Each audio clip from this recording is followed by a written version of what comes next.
Mga kababayan, mga katambay, si Kamanong po, nagbabalik po muli para po magkomento po sa inyo. Samahan niyo po inyong lingkod. Magandang umaga po, tanghali, hapon, gabi. Madaling araw po sa ating lahat. Saan man sulok ng ating bansa, ang mundo tayo naroon, ay naway maingatan po tayong lahat, mga kababayan. Ito po, komentuhan po natin. Ito pong pinahayag po. Nagsalita na po si Arnel Ignacio, mga tambay. At talagang pinabulaanan niya na talagang siya po ay walang ginagawang anomalya, korupsyon, lalo-lalo rito po sa 1.4 billion na transaction deal dito po sa lupa na sinasabi po ng pamahalaan na siya daw po ay talagang korap na isang korap na ahensya na tagapaglingkod ng ating gobyerno, mga tambay, bilang dati pong siyang administrator ng OWA, mga kababayan. Painggan po natin ang balita at si Arnel Ignacio, mga tambay. Unahin muna natin yung balita, mga kabayan, at komentuhan po natin. Idiniin ni dating OWA Administrator Arnel Ignacio na dumaan sa tamang proseso ang pagbili ng lupa na nagkakahalaga ng mahigit 1 bilyong piso para sa itatayong halfway house ng OWA. Wala umano siyang kinita sa transaksyon. Nakatutok si Mariz Umali. Humarap sa media sa unang pagkakataon si dating OWA Administrator Arnel Ignacio mula nang sibakin sa kanyang pwesto para magpaliwanag ukol sa aligasyon kaugnay ng hindi umano otorisadong pagbili sa lupa sa halagang 1.4 billion pesos.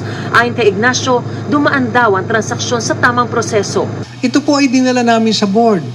Dinala namin sa board bilang report ng OWA at binusisi ng ilang technical working group na binuo rin po ng aming chairman na si Chairman Secretary Hans Kakdak, nakaibigan ko. Walang nakitang iniliban na hakbang. Lahat ng mga requirements sinunod at sinabing maayos ang aming pagkakasunod sa RA 10752. So, ito po ang kaya ako gulat na gulat na tinawag itong anomalous deal. Ang biniling lupang may lawak na 6,499 square meters malapit sa NAIA Terminal 1, inilalaan para sa itatayong halfway house ng OWA. Mariin niyang itinanggi ang mga akusasyong may kinita siya sa transaksyon. Napakabigat. Pagkatapos napakaraming aligasyon sa akin. Saan ang galing? Sa isang papel na walang nakapirma? Na ang dami-daming sinabi na kinita ko, hindi, pati nga yung numero hindi na nga magkasundo kung magkano. Wala po akong kinita dito. Nilinaw din ni Ignacio na Land Bank ang nagtakda ng halaga ng lupa at ito rin ang sinunod ng OWA sa pagbabayad. As our government financial institution, it's the Land Bank who assessed the value and it is exactly the amount that OWA paid. At sana naman lang binigyan ako ng pagkakataong makakausap. Nagulat na nga lang po ako na isang araw pinatawag ako na ako ay papalitan. So, yun po ang nangyari dito. Hindi ko po ito itinago sa ito pong ganitong kagandang transaksyon. Bakit namin itatago ito? Sa ngayon, wala pang tiyak na sagot si Ignacio kung ano ang susunod nilang magiging hakbang. Pero umaasa siya na magagamit pa rin ang pasilidad ng mga itinakdang benepisyaryo nito. Para sa GMA Integrated News. Yan, nakatambay. Politika po ito Mga tambay, totoo po yun. Ako po naniniwala dito po sa pahayag ni Arnel Ignacio, mga tambay, na hindi po ito maaprubahan kung hindi po aprobado ito ng board at ng secretary po ng OWA. Di po ba? Na si Kakdak. Hindi po mangyayari po lahat ito. OWA administrator lang po siya. May mas mataas po sa kanya. Di po ba? Politika po ito. Komento ko po, mga tambay. Komento ni Kamanong, isa pong matinding pamumulitika ito. Yung nangyari po kay Arnel. Tama po yung sinabi ni Arnel ni dati administrator Arnel Ignacio. Hindi po mismo ang OWA nagbayad. Land Bank. Di ba? Gobyerno. Kasi ang Land Bank po bangko ng gobyerno. Di po ba? Gobyerno nagbayad. Hindi po si Arnel. Kaya wala po siyang kinita ayon sa kanya. Di po ba? At ito, hindi po pwedeng aprubahan lang ni Arnel Ignacio ito. Lalo kung ganitong kalaking transaksyon. Di po ba? At napakamahal po ng lupa riyan. Malapit po sa NAIA. Napakamamahal po ng lupa riyan. Hindi tayo makakabili ng lupang mura riyan. Di po ba? At yan po ay pumapabor sa mga bagong bayani natin. Di po ba? Nakalaan po yan sa mga bagong bayani, mga OFW. Bakit mo pangihinayangan ng pera? Kung tutuusin, napakalaki po ng kanilang contribute sa ating bansa. At yung pera pong ginugugol dyan, ay may mga contribution po dyan ng OFW. Di po ba? Mga bagong bayani natin. Sila ang nagsasalba sa ating naghihingalo at palubog na ekonomiya. Di ba? Ang sabi ng Vice President, ang ating bansa ay papunta na sa basurahan. Di po ba? Kung hindi po tayo napakarami mga OFW na pinagkukunan natin ng remittance, baka nga tayo dire-diretso na sa basurahan ng ating bansa. Lalong-lalo kung wala namang malalaking investor na pumapasok sa ating bansa para mamuhunan. Di po ba? Yung ipinagmamalaki nga nila mga investor, wala na eh. Hindi natin malasap at hindi natin makita. Di po ba? Yung mga travel na nakakirami-raming biyahe na magdadala raw po ng isang damukal na investor sa ating bansa. Mukha po yata tinangay na hangin at malakas na ulan. Mga tambay, nung nakaraang bagyo. Natangay na po yata lahat. Kaya nga po yung sinasabi nga po natin mga tambay, matinding pamumulitika. Bakit? Una-una, appointee po ito. Appointee po ito ni dating Pangulong Duterte. Itong si Arnel Ignacio. Mga tambay, appointee po ito eh. At nagtrabaho po ito na magaling. At wala pong naging issue ito. Nung panahon po ni dating Pangulong Duterte, 6 na taon ito naglingkod kay dating Pangulong Duterte. Wala pong issue ito. Maayos po maglingkod si Arnel Ignacio. At alam po na mga OFW yan. Kaya nga lang po na politika yata. Dahil una-una, ang mga OFW, hindi po tinangkilik ang alyansa. Talo po kasi eh. Talo. At siguro, si Arnel Ignacio ay hindi sumuporta dito sa alyansa sa nakaraang botohan, sa nakaraang halalan. Alam naman po natin na ang mga OFW ay napakalaking porsyento ng OFW ay ang tinangkilik ay ang PDP laban ni dating Pangulong Duterte at ni Vice President Sara Duterte. Ang Duterte 10. Kaya sa nakikita po natin, komento po natin, talagang matinding pamumulitika po yata. Tinamna ng issue para masira, para masibak. Hindi na lang masibakin paalisin mo na lang, palitan mo na lang na magandang pag-alis. Hindi yung sisirain mo pa yung pangalan at dignidad nung tao na naglingkod at nagtrabaho ng maayos. Sisirain mo ang pangalan at dignidad. Ganun po ba ang tamang proseso ng binagoong ang Pilipinas? Sisibakin mo na lang yung tao nang wala pang investigasyon. Papahiyain mo na sa publiko gamit ang mainstream media na nagnakaw na agad at kumita na rin sa 1.4 billion na transaksyon. Unbelievable. Di po ba? Marami kasing pattern ang nakita natin dito sa binagoong ang Pilipinas, mga kabayan. Komento ko po.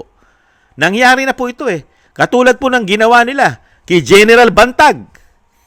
Di po ba? Kisa pag-resignin mo na lang dahil appointee po yon. At napakarami pong ginawa rin yon. Sa Bilibid, naglinis po siya doon ng napakaraming problema ng Bilibid, di ba? Dahil nga po natuklasan po natin at natuklasan din po ng dating Pangulong Duterte na naging pabrika at gawaan na ng illegal na pulburo ng Muntinlupa, di ba? Sa pamamagitan po ni General Bantag ay nalinis po, lalo po mga high-end doon. Yung mga drug lord doon. Di po ba? Nung malinis at nang maayos at napalitan ng binagoong ang Pilipinas, ano po nangyari kay General Bantag? Tinamnan ng mga issue di umano at ibinintang pa ang pagkakapatay kay Percy Lapid. Di po ba? Imbis na palitan mo na lang, pinasama mo pa yata. At ngayon ay isa pang wanted at pinaghahanap pa nila. Di umano. Ngayon, eto naman po si Arnel.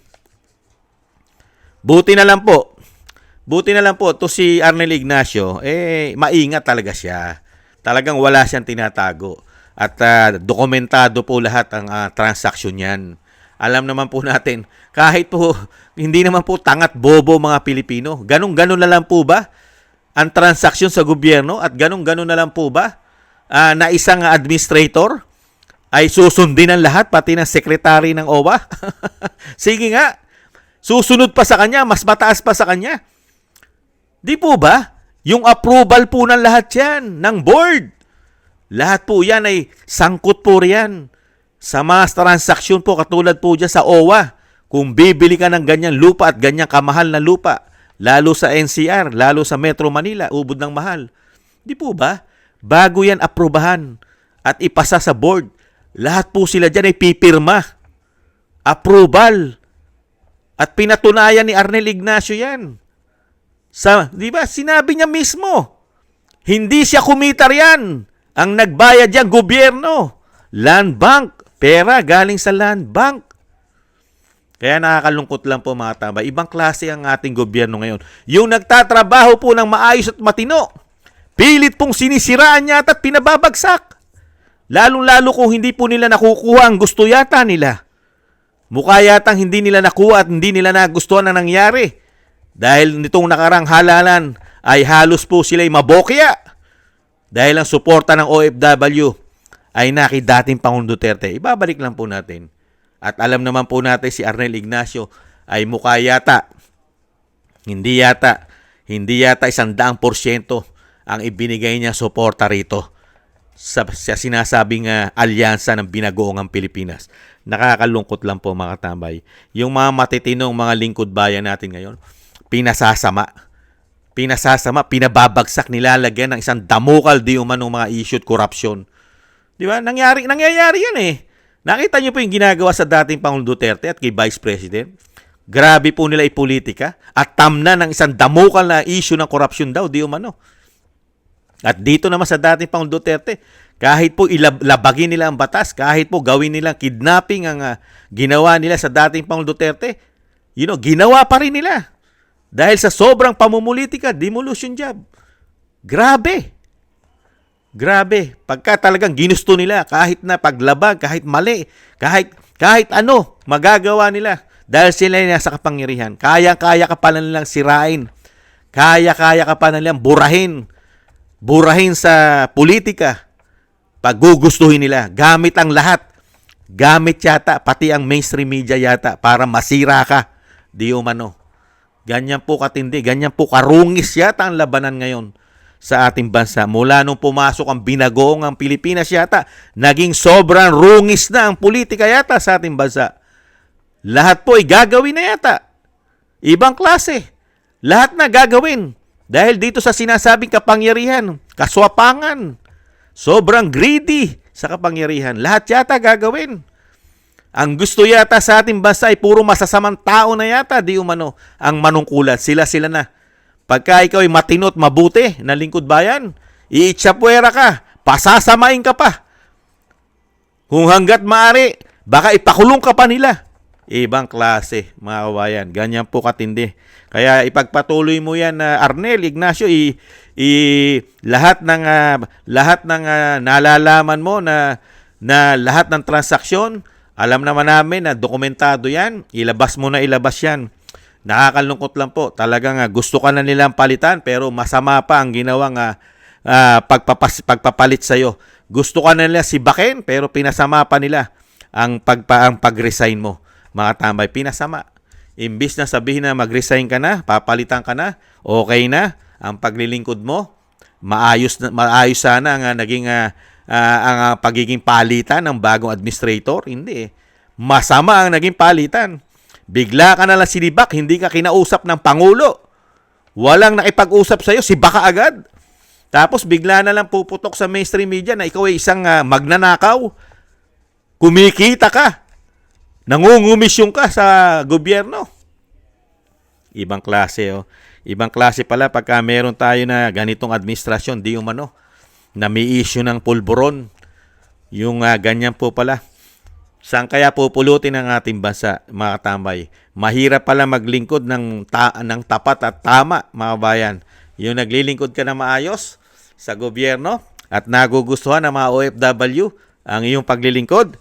Pero ang pamahalaan natin ngayon, parang ayaw na ayaw ng ganyang paglilingkod.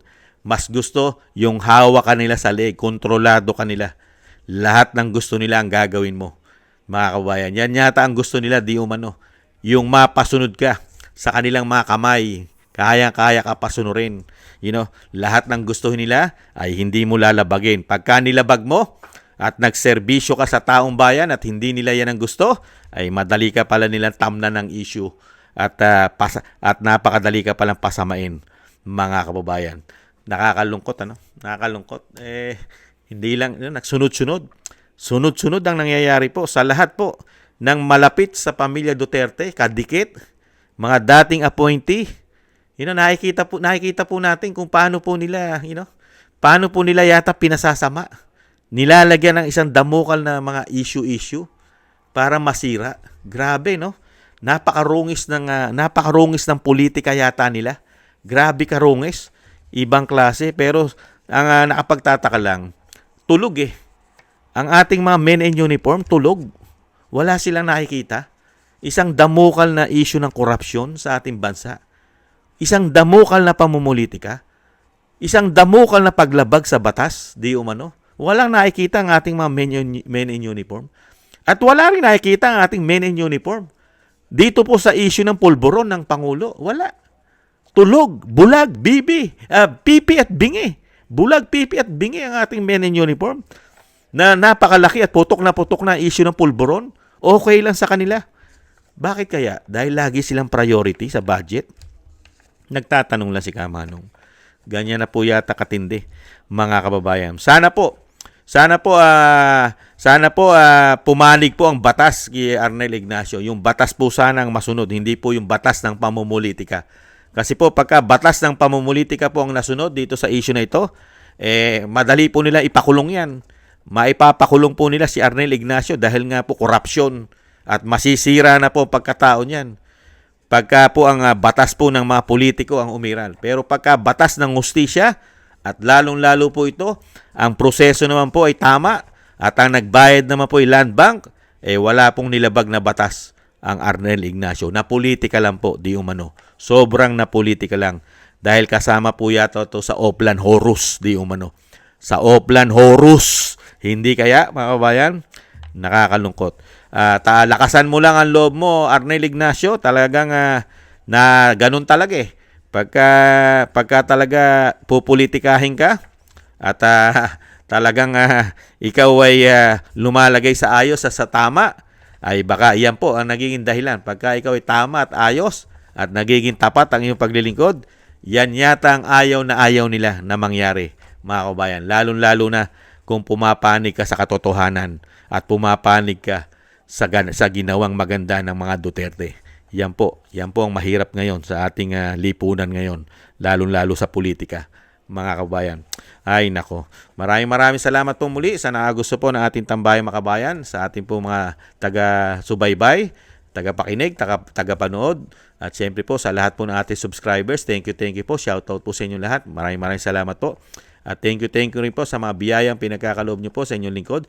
Shoutout po Kingston 123 ng Hong Kong, Eric Hershio ng Canada, Jake Yahoo 4531 ng Maisog, California, USA, Gina Ray, Solid DDS ng Berlin, Germany, Julieta Celona ng Sydney, Australia, Baby Roman, Ate Isa ng Cagayan Valley, Jem Aris, United Arab Emirates, Jobilin Watanabe ng Japan, ako si Pilam, Annie Joe, Teodorico Erguisa Jr., Arpel Villacorta. Thank you po sa mga biyaya po. Shoutout po sa inyo lahat. Ingat po mga kababayan. At thank you rin po sa mga nakagusto ng Tambayang Makabayan sa YouTube at TikTok. At ganun din po sa mga nagko-comment, like, share, and subscribe. Thank you po. At yung dasal at panalangin po, isama po natin ang mga pamilya Duterte na sana po mailayo po sila sa lahat ng masama, mga kabayan. At makauwi po sa lalong mabilis sa ating bansa ang dating Pangulong Duterte. Thank you po mga tambay. Sa muli po, ingat po tayo. Paalam po muna. Bye-bye. Ingat.